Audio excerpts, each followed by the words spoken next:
warahmatullahi wabarakatuh. Perkenalkan, nama saya Febrianisa Usmadania dari Prodi D3 Teknologi Laboratorium Medis Poltekkes Kemenkes Bengkulu. Di sini saya akan menjelaskan tentang pemeriksaan tuberkulosis. Apa itu tuberkulosis?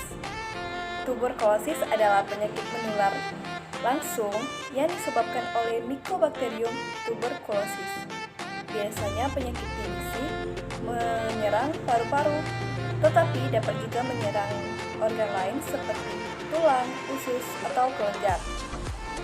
Kuman ini berbentuk basil atau batang, memiliki sifat khusus yaitu tahan dalam pewarnaan asam, sehingga disebut basil tahan asam atau BTA.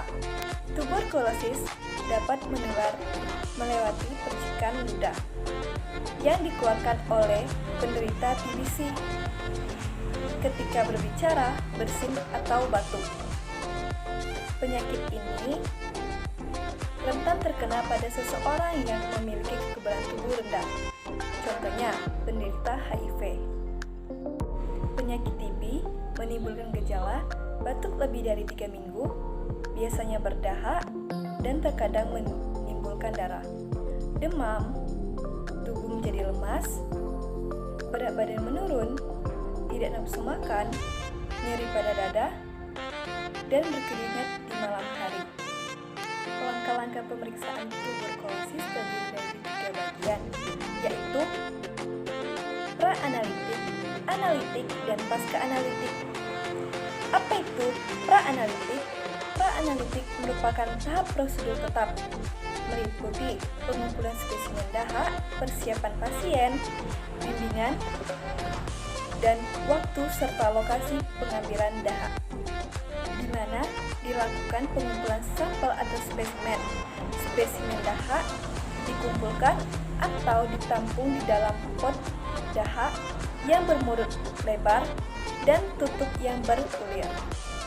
Diagnosa tuberkulosis ditegakkan dari pemeriksaan 3 spesimen, yaitu SPS, sewaktu, pagi, dan sewaktu. Cara mengeluarkan dahak untuk pemeriksaan TB. Pemeriksaan TB yang baik diawali dengan pemeriksaan dahak terlebih dahulu. Namun, untuk mencegah virus TB tersebar, ketika mengeluarkan dahak perlu dilakukan dengan cara yang baik dan benar. Pasien sebaiknya mengeluarkan dahak sambil berdiri. Pemeriksaan dahak baik jika dilakukan di tempat yang terbuka atau yang memiliki jendela yang cukup lebar. Hal ini untuk mencegah penularan kuman TB pada lingkungan. Kuman TB akan mati oleh sinar matahari langsung. Pasien harus berkumur terlebih dahulu agar mulut bersih dari sisa makanan. Siapkan wadah atau pot dahak yang telah disediakan oleh rumah sakit atau puskesmas. Untuk mengeluarkan dahak, tarik napas dalam-dalam kemudian tahan beberapa saat, kemudian batukan dahak ke dalam wadah atau pot yang telah disediakan.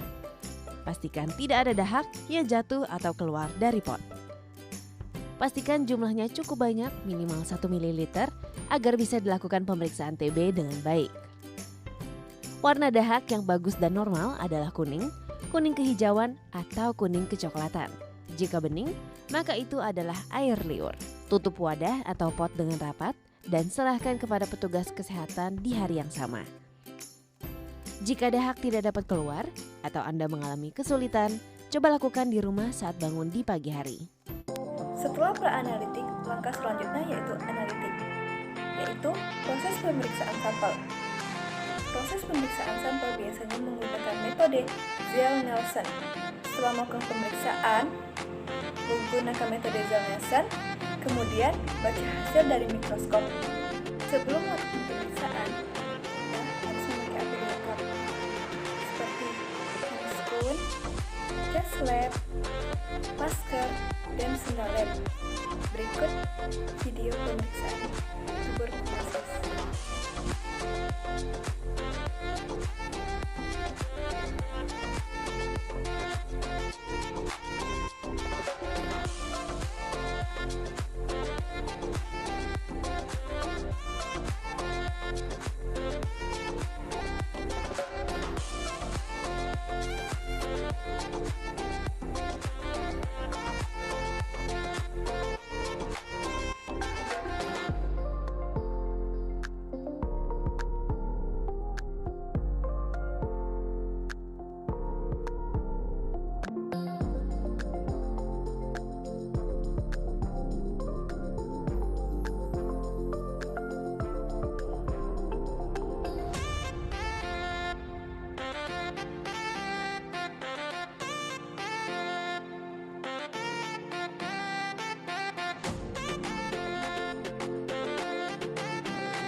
Tahap